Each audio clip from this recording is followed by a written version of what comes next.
gente vai continuar falando um pouquinho de sujeito e olha só essa outra estrutura. Olhando para essa frase aqui, atacaram manifestantes, eu não consigo entender quem atacaram. Olha só, olhando para o verbo, atacaram. Vocês atacaram? Eles atacaram? Eu não sei quem foi. Então, nesse caso aqui, eu não consigo determinar o meu sujeito sintaticamente. Eu não consigo falar que é eles, eu não sei quem são eles, mas é, porque pode ser vocês. Vocês atacaram, é uma possibilidade também. Então, aqui eu tenho um sujeito indeterminado. Por quê? Porque é um sujeito que eu não determino. Indeterminado. É um sujeito que eu não consigo dizer qual é, eu não consigo identificar, certo? Jane, para que serve isso? Não gera não atrapalha a leitura, né? Porque, enfim, você está lendo um texto, daí você não tem o sujeito e talvez seja ruim.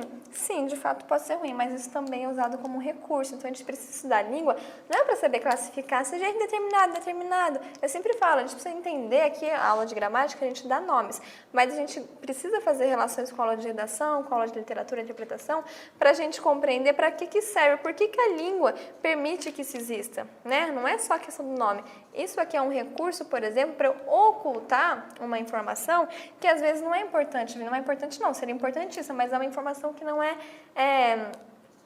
de interesse de determinadas pessoas. Então, por exemplo, a gente teve há um tempo atrás aí, faz alguns anos que a gente tem tido muitas manifestações, né? Então manifestações políticas, manifestações às vezes contra a polícia, política e polícia, então duas manifestações diferentes. E o que acontece? De repente, você vê que os manifestantes são pessoas que estão lá lutando pelos seus direitos, pessoas que estão lá, olha, eu não concordo seja com a taxa de ônibus que aumentou, seja com o dinheiro que vai ser investido na educação que vai cair, são pessoas que não concordam com isso, que elas têm o direito democraticamente de mostrar, né, de se manifestar. E quando elas vão lá manifestar, alguém vem e ataca.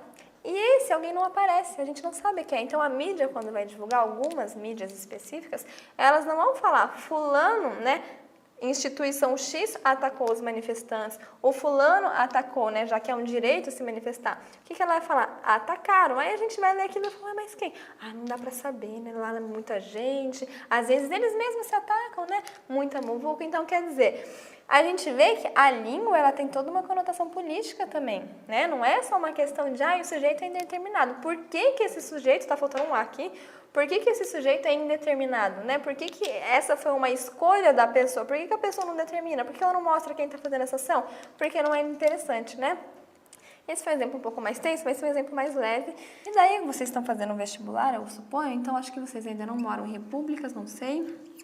Mas eu vou pôr aqui uma outra frase no nosso dia a dia, para vocês refletirem. É o seguinte, você vai lá, né, quando a gente mora ou em república ou sozinho, as coisas param de aparecer na sua casa, né? Se bem que às vezes pode ser que a vida inteira você já tenha frequentado o supermercado, sido responsável pelas suas próprias coisas, não sei, cada um tem uma situação.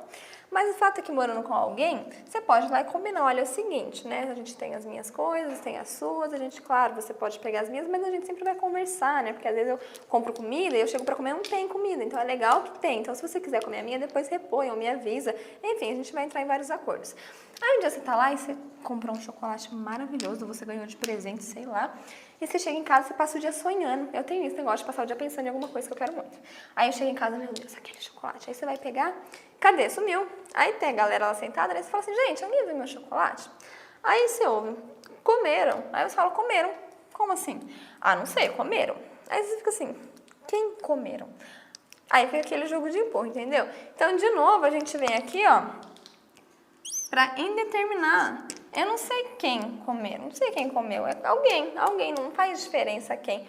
Então, de novo, a gente não quer falar, certo? Então, vem com o objetivo aí de não contar quem realizou a ação, tá? Criança faz isso também, né? A mãe fala assim, você quebrou? Quebrou. Ela não fala, eu quebrei, assim, nossa, quebrou sozinho. Cachorro também, cachorro fala isso, né? Quando você chega em casa, cachorro, como é que faz? Estourou a almofada, ele fala assim, fala pra você, olha na sua cara, fala, estourou, né? Não fui eu. Quer dizer, a gente oculta quem realizou a ação. Então, aqui a gente tem a terceira, o sujeito indeterminado, uma possibilidade é usar a terceira pessoa do plural. Agora, a gente vai ver uma outra possibilidade, que é essa frase aqui.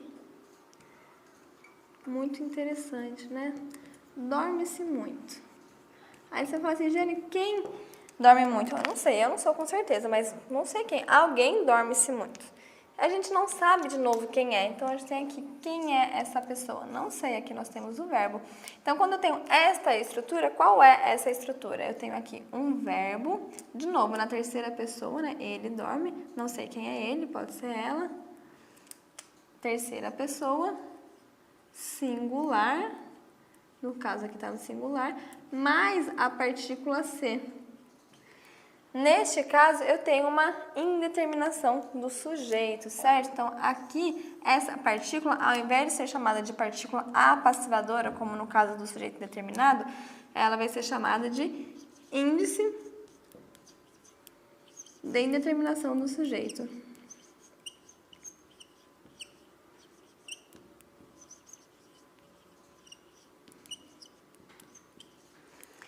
Certo? Então, quando que acontece isso? Eu tenho dois tipos de verbo, né? Isso vai acontecer com verbos, vou colocar aqui embaixo. Intransitivos. O que é um verbo intransitivo? Lembra aquele que não transita, ele não tem complemento. Então, dormir. Eu dormi, eu não preciso falar um complemento, né? Dormiu o quê? Eu dormi, né? É o sujeito. Então, verbo intransitivo e também com o verbo transitivo indireto. Certo, pessoal? Então, a gente tem mais uma oportunidade, mais uma forma de indeterminar o sujeito aqui. Isso é interessante para você usar na sua dissertação, né? Então, você quer falar algo e você não sabe quem falou, então você usa essa estrutura aí. Dorme-se, né? Quem dorme? Não sei, gente. Não sei quem tá falando assim. Na sociedade, dorme-se muito, né? Muitas pessoas têm dormido bastante, etc. Ou ao contrário, acho que é mais o real, né? Na sociedade, não dorme-se muito atualmente, certo? Então, aí você não cria, você não sabe, você quer dar uma informação porque é um pouco senso comum, você quer partir dela para desenvolver o seu texto, mas você não sabe quem faz, então você usa esse recurso. E por fim, a gente tem aqui essa outra possibilidade de indeterminar o sujeito. Olha só, não adianta reclamar e não estudar. Aqui eu tenho o quê? Um verbo no infinitivo. Vou escrever aqui do lado os dois, infinitivo. Quem que não adianta reclamar e estudar?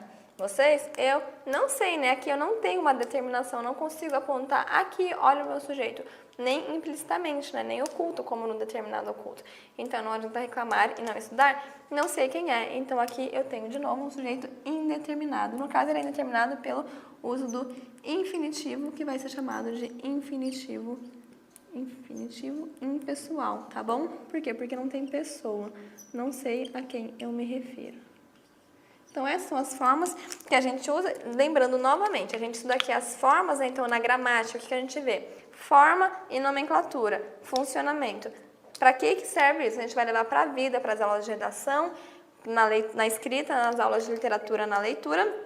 E a gente vai observar quais são as implicâncias de cada uma dessas escolhas, porque as pessoas escolhem isso, né? Quando você vai escrever seu texto, eu quero indeterminar, não quero contar quem fez essa ação. Então, eu tenho essas três possibilidades para não contar quem fez a ação. Não, eu faço questão de contar, mas eu não quero ficar repetindo. A gente tem lá outros recursos. Então, aqui a gente vê recursos, a gente vê ferramentas, a gente estuda o funcionamento da língua para ver quando eu quero construir este significado, que meios a língua me dá. Que recursos ela me oferece para eu conseguir falar desta forma o que eu quero falar. E a língua tem muitos recursos, tá bom, pessoal?